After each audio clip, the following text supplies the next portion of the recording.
Então a Joana nos traz que essa dualidade entre o bem e o mal, ela existe e ela é própria da natureza humana.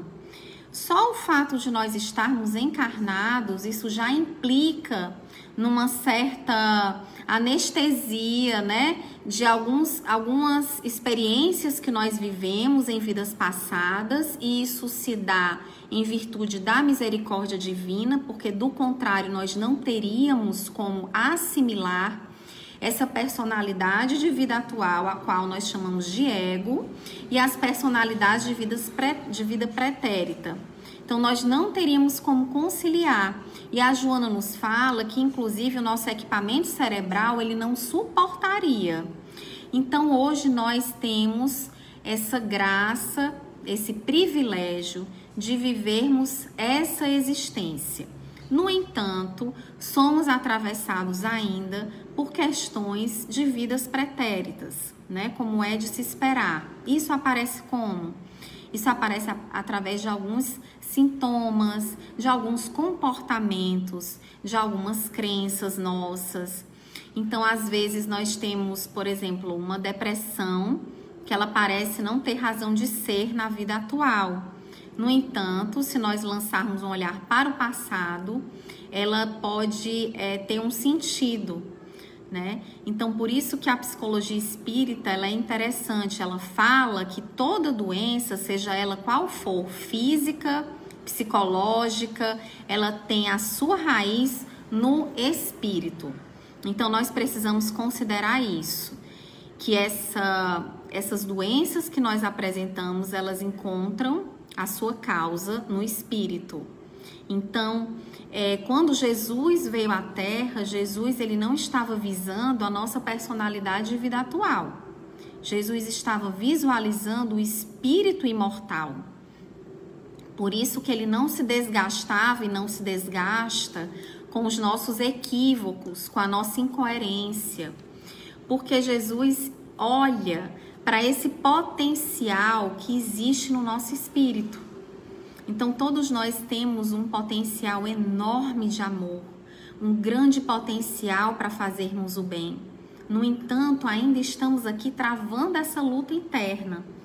Mas quanto mais a gente for apaziguando isso, mais nós conseguiremos conquistar essa paz interior da qual Jesus tanto nos falava, né? Inclusive ele disse: eu vos dou a minha paz, porque esse é o maior legado, esse é o maior presente. Não há nada mais precioso do que termos a paz interior. Como fazemos então para atravessar essa dualidade, né? Entendendo que temos ainda em nós o bem e o mal, e que o mal nada mais é do que a ausência do bem.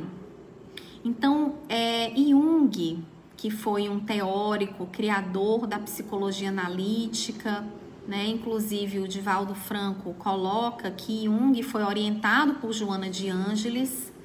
Ele traz um termo que se chama sombra. E a sombra significa o quê? Tudo aquilo que nós rejeitamos na nossa personalidade, tudo aquilo que nós não assimilamos, que nós não gostamos em nós, que nós acreditamos que não vai ser bem aceito socialmente. Então, nós fazemos o quê? Nós colocamos à margem esse aspecto da nossa personalidade. Nós deixamos encoberto. E aí, o que é que acontece muitas vezes? Quando nós encobrimos esse lado da nossa personalidade que não é agradável, nós realizamos o que se chama projeção na psicologia.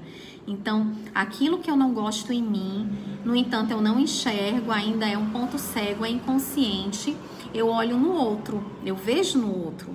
E por isso que o que mais nos incomoda no outro é o que nós mais devemos trabalhar em nós. Então, Jung fala que não se torna iluminado imaginando figuras de luz, mas sim ao tornar a escuridão consciente. Mas ele fala que esse é um procedimento desagradável, portanto, não é muito popular.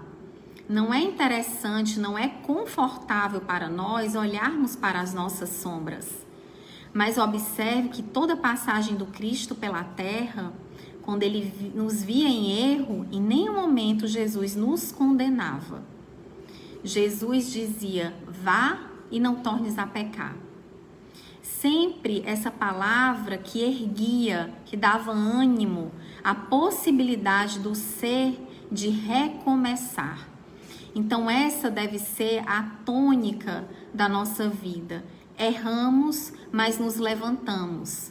Reconhece-se o verdadeiro espírita pelo o esforço que ele faz em vencer as suas imperfeições.